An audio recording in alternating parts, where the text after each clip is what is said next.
Hey there, folks. Well, it's been a little while, mostly because Arena's super slow. super slow.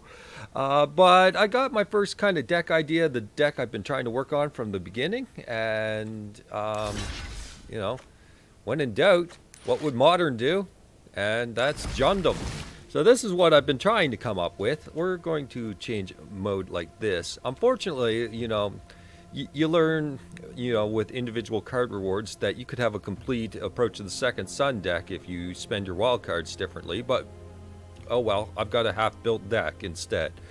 So with that, basically it's just Jund, do a whole bunch of things, mana-based. Like, this is all kinds of janky, and it's not quite where it needs to be, but it's far enough along that it functions, it wins some games, so I figure I'd bring you in on exactly where I'm going with it now. So, at the bottom of the curve, we've got 3 Magma Spray. Don't know, all these numbers come the end is just going to be plus minus, so don't take any numbers as hard in this deck at all. But 3 Magma Spray meant to get rid of really cheap stuff real quick, or exile really mean stuff if you want to spend the investment on that. Direfleet Poisoner, it's one of the ones that I want to try to get to 4 of, because I feel that it's positioned well to get rid of. It's good to get rid of on-crop crashers or dinos or something like that matter. You just kind of ambush it in and, you know, surprise, there you go. Burning Fist Minotaur is simply a placeholder as it stands, but it's a 2/1 first strike and it can pump up. You know, it get replaced that way. Merfolk Branchwalkers, I've got my set of 4, and they come in, they explore, they help try to get to your land that you need, and with a better mana base, they'll have far more impact, of course. So there they are, 4 of them, and trying to get that land going. If not, they're a 3/2 beater, which is acceptable. 2 Abrade, 2 Lightning Strike. This is going to be plus and minus. I have a play set of both. I'm not sure where I want to be with them yet. They are available for best of 1 format. Like I say, I'm not sure where I want to be. Do I want the reach, or do I want the ability to kill artifacts the occasional times they show up? Then we've got On-Crop Crasher. Not sure if it's in the deck yet or not, because there's a lot of 3-drops I really want in the deck. But it does get in for unblocked. It's got a singleton placeholder. Then we have Captain Lannery Storm, intended to make Treasure get some little ramp going, get the colors we need when we need them. Rampaging Ferocodon. This isn't standard, so whatever. It's in. It helps deal with the token decks, keep them from gaining all their ridiculous life so that you can win in reasonable time, even if they may overwhelm you and get you that way. At least, you know, they're not doing it at 30, 40 life. Ronus the Abominable. Again, this is another maybe, not sure. There's a lot of 4-power stuff, or supposed to be 4-power, maybe, at some point in time, but an Indestructible is quite useful in either way you go with that. We got Jadelight Ranger, again, with the same idea as Merfolk Branchwalker, just a little bit of extra Explore. Lots of extra Explore in this case, but can be a 4-power creature, or just get you all the lands you need. Prowling Serpapard is kind of, you know, just like poor man's Prowling Serpapard, even though Serpapard is good for the Dimir meta currently. You drop this on turn 3 and suddenly they gotta play at sorcery speed because they have to get rid of this thing, and suddenly your clock is okay. You deal with this with, say, a Chupacabra. We've actually got one in the deck temporarily. So they drop a Chupacabra to get rid of it next turn because they have to get rid of it because their Moment of Cravings are not going to work.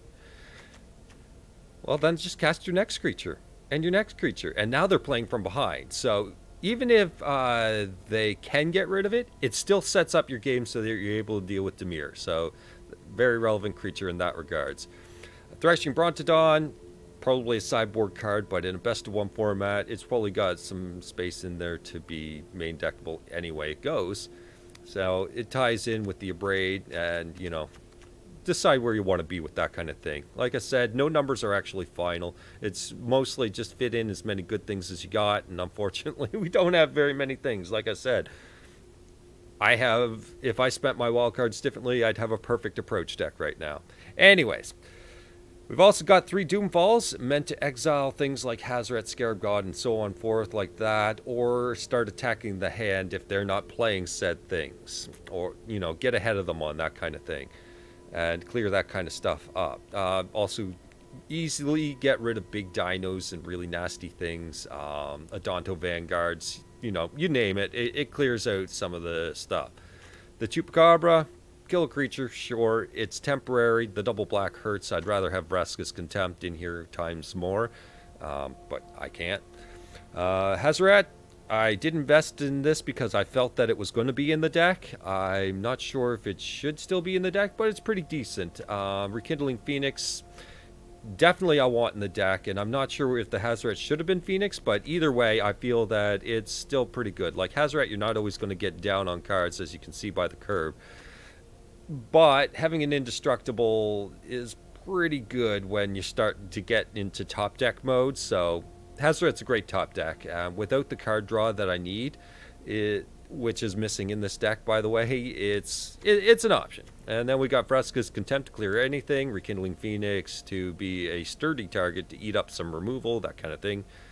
Up here we've got some Struggle to Survive, probably Vraska's Contempt, or, you know, one of these two is going to be sticking around in the long haul. Vraska's Contempt's really good for Planeswalkers, of course, so that's where that goes. 3 Glorybringer, might want to bump it up to 4, but it is a thing, and it clears some stuff, gets in the air, that kind of thing. Final Reward is, you know, poor man's Vraska's Contempt. And with the current mana base, the single black is almost easier to cast, so it's still fine in the deck. The mana base is all kinds of messed up. We got Ifnir, Deadlands, Swamps, Mountain, Random Map, Ruins, Forest, Haship, Oasis, some Cinder Barrens, Rootbound Crag, Sheltered Thicket, Field of Ruin. Field of Ruin, sadly, is mana fixing, but hey, whatever.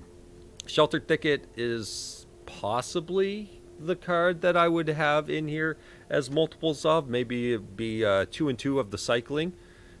So that I have the red-black as well, and definitely want Dragon Skull Summits in here, you know, more Rootbound Crags, that kind of thing, and really fill out the mana base, make it feel a little bit better so I can have mana more on demand as I need it. So definitely needs work, but like I said, the deck's functional, so you get some mana screwed games, color screwed games, so that's just a thing.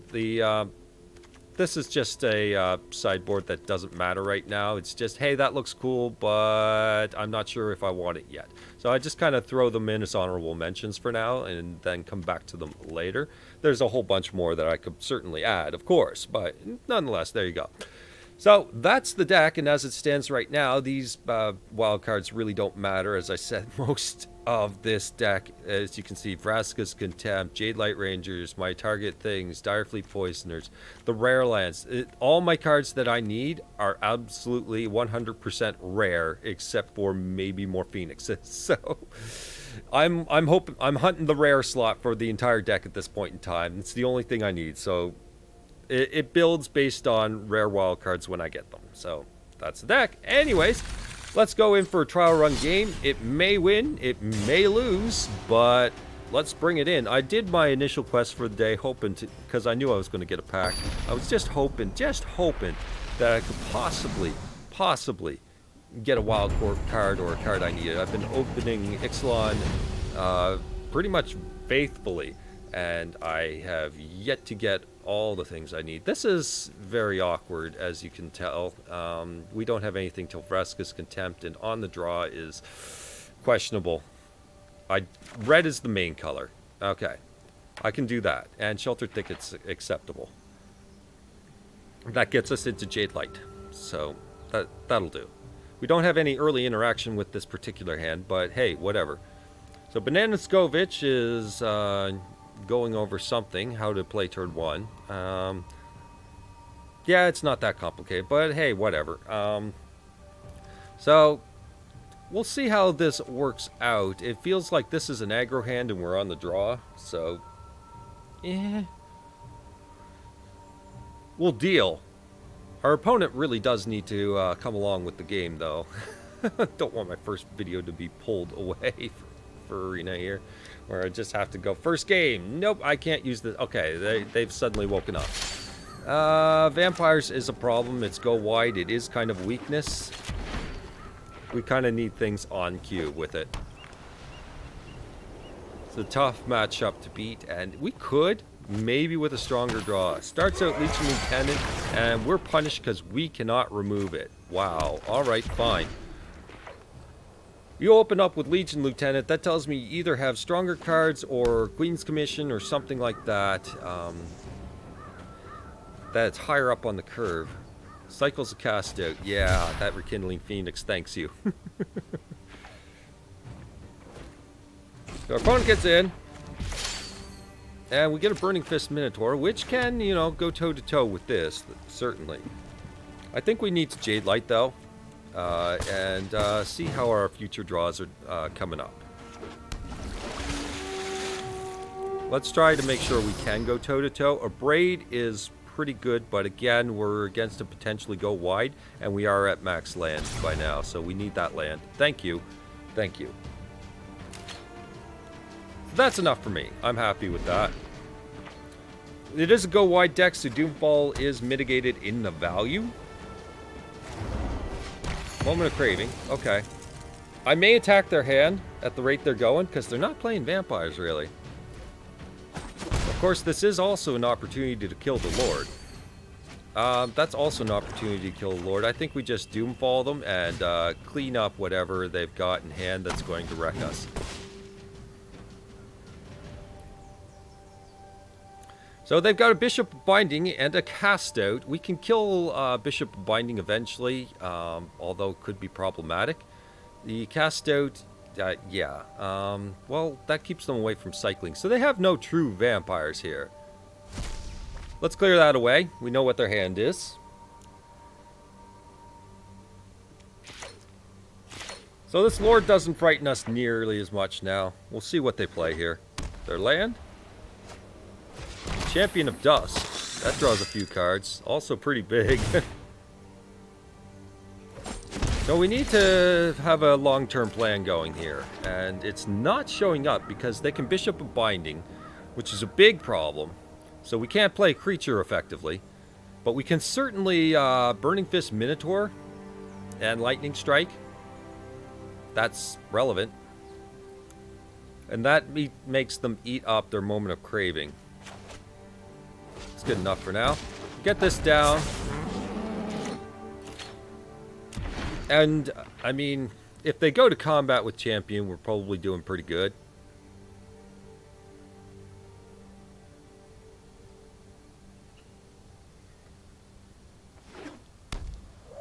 But I foresee either a Moment of Craving or the Exile idiot over there. A lot of Exile in their hand right now.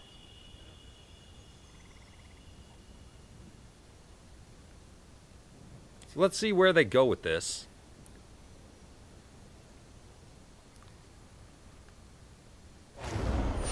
They go with the Moment of Craving. Alright. Out of the way. So we could have done a first strike on Champion of Dusk, leave the Lieutenant, and done a Lightning Strike, if they didn't go that route. But at this point in time, I think we just kill the Lord and come up with another solution. Bishop of Binding sticking around, of course. That's not bad. How can we work this in a way that functions well? Bishop Binding gotta come down.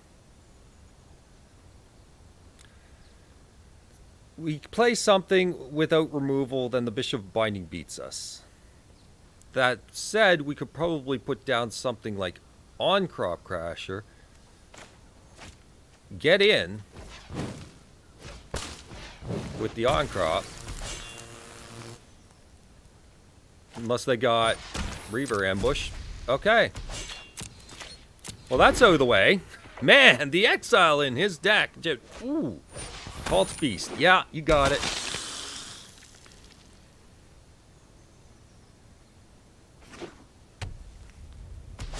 Okay, so now they have no surprises. We can drop out the Poisoner and take out this thing.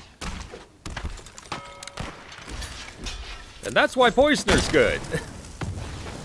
It just kills anything. It's a nice early drop. The Binding is there. we can now spray, so that's acceptable. So now the Phoenix is more than welcome.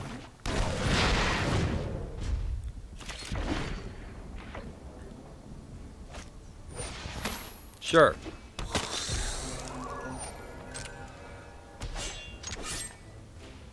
And then as things get in, we can just spray this.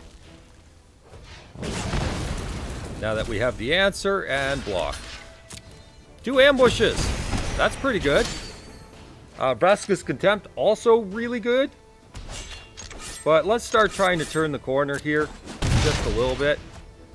Vraska's Contempt may be necessary, but I think we gotta just pick our battles as they come for now.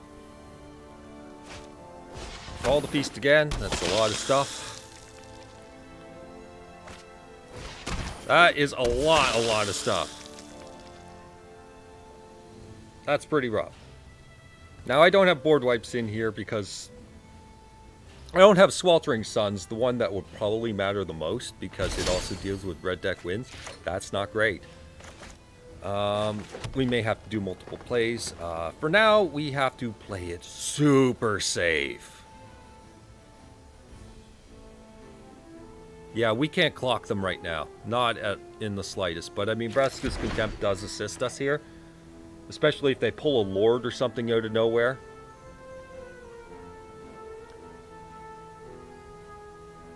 They could sack the Yifnir Deadlands as well. That's another option. Okay, so blocks, blocks. There's 5 left over. Not great. We'll take it.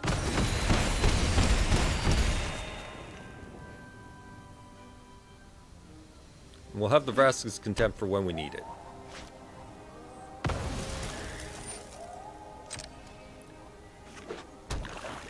Because it is 2 life gain. Final reward, it's just a follow-up to it. I think we just play it safe for now. Yeah, like, it's go wide. You got to run them out of resources. They'll eventually run out. That's a fine final reward target.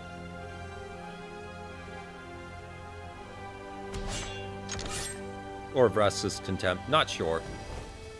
Okay, so let's block again. 1, 2 blockers, and I think we Contempt now to try and keep ourselves up frosty. As much as, like, these are the only creatures he's going to play, really, aside from the few bombshells he has. So, he was going for lethal. We kind of, sort of blew him out there. Glorybringer's not bad. Do I want to be on Glorybringer right now? He's got so much life! So much life! Just extending the game by so much. Are we in a comfortable spot? We are not. Glorybringer can take things out. What if he draws a Lord? Relevant. But I think we gotta pull the trigger and drop his resources down either way.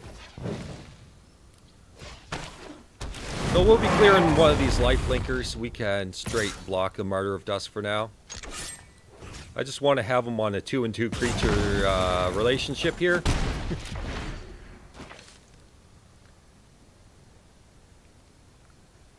So we'll see if he draws a super bomb. He does not. Brontodon's pretty good insurance as well. Really good insurance, actually. I think we're okay for the Phoenix now. Let's ship it back. We got final reward for the Martyr, so if he drops an Anthem, it doesn't matter. Okay.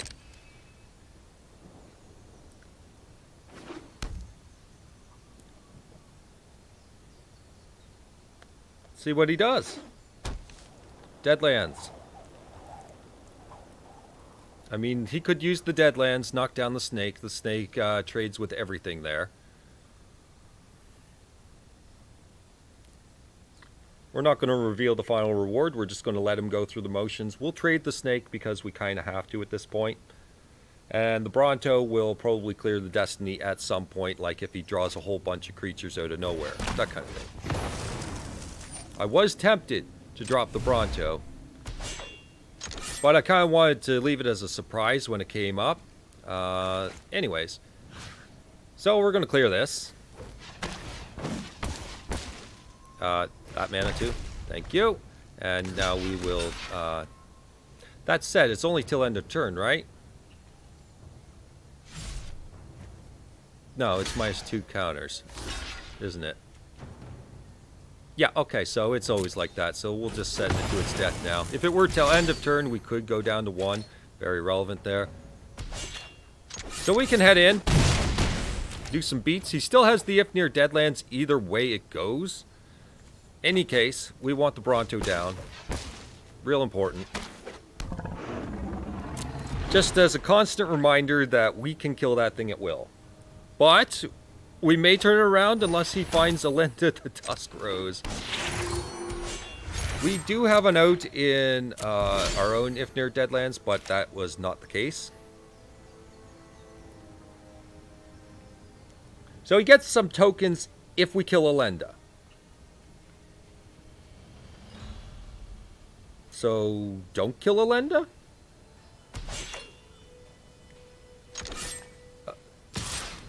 Send these two in. And we'll drop the Oasis and have it ready for next turn. Next turn it's lethal.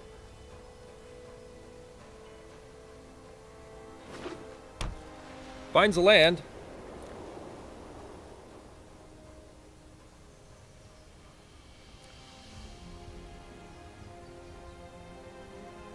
He's looking at that If Near Deadlands like he could cause a trade with the Bronto.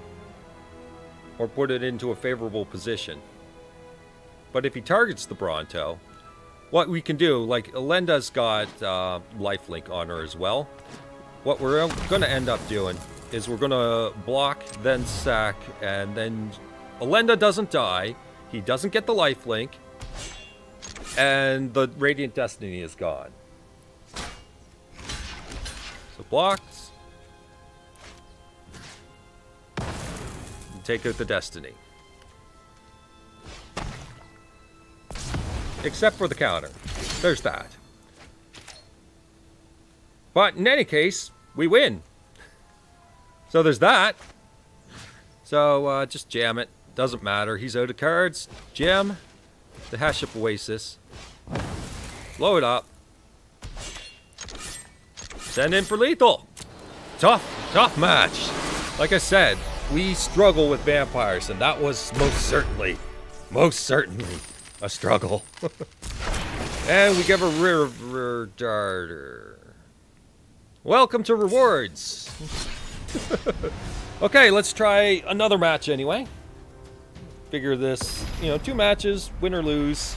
We'll call them good. You'll get to see the strengths and weaknesses of the deck as it stands right now. But yeah, that was a struggle. Okay, so this has got a Branch Walker as its options. Like I've said before, red is its major color, but we don't have any red right now, so we may dodge a bullet. Our opponent, happy on 6 on the draw. Let's drop Swamp and make them think we're control. I don't know. Blue-white, we get a Hash Up Oasis, so the Serpent part is good in case we are versus control in any regards. And we pull another Forest. But I mean, we're 1 card deeper either way. So let's see what we're up against anyway.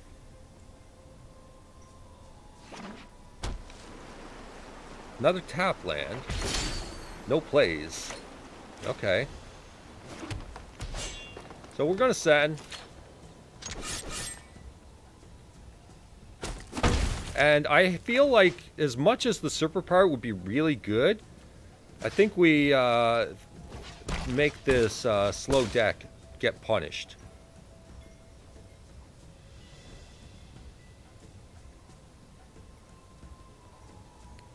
So we'll go and duress them. This is going to be a tight spot for them. Go ahead, use an opt, so you can't control which card you draw. Okay, so a whole lot of not much going on here. We can deal with the Champion of Wits. I think the Essence Scatter is also rather important, but maybe it's the card draw that we're after here. So Secrets of the Golden City on 3. Yeah, that might be where we want to be. Let's clear his card draw. So yeah, whatever hand, honestly. Fires the op, sure. Then he'll hold up Essence Scatter and pay the price.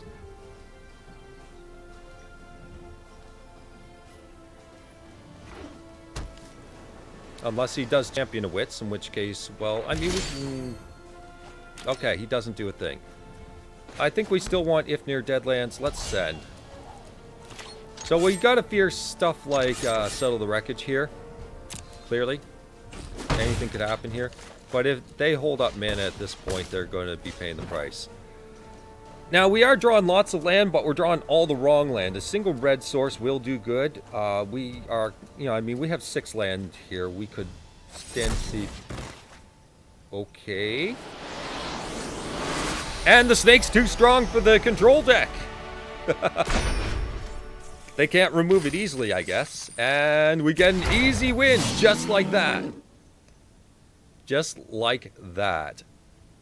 What did I have as my other best one? Oh, yes. It was turn 4, Ixalan's Binding on a Scarab God, but he immediately conceded. So, guys, diversify your threats. Be able to deal with things that are going to come at you sideways. That kind of thing. That's a lesson. Have those things. This is not a best of 3, it's a best of 1. Plan for everything. Just be, you know, diversify a little to plan for everything. Your deck's not unbeatable from the corner cases, and they're going to come at you a lot because everyone's got their own corner case. Anyway, it goes.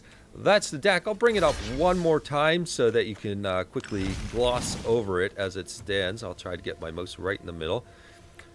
So that's mostly it. Decide how you want to be with the lands yourself. If you're going this route, maybe you have a monsters deck already. Maybe you have a red-black control and you're trying to look into something a little differently. But cards I'm certainly looking forward to are Ruin Raider in the 3 slot, mainly. That would be the big one. And we can bring that actually up. So we can go to the unowned. I actually don't own any. There's the Ruin Raider. It's got raid. If you at beginning of end step, if you attacked, you reveal it. It does a Dark Confidant ability, so it's effectively Dark Confidant if you have creatures out, you know, and going on. So it's a piece in the entire puzzle, and that's why I say Hazoret may be devalued later. And it's definitely a card I certainly need in the deck, but there's just so many things I need first, like a strong mana base. But we were running dry, so I may tinker with these. I was dancing around all kinds of different decks up until now, but now the deck seems to be functional enough that I might actually go for it now. So, waiting on those. So, you guys, throw out your suggestions. What do you think would be top priority? What would you pick next that would fill out the deck just a little bit more? And what would you take out? Alright, well, thanks for watching. Take care. Hope you enjoyed. Bye-bye.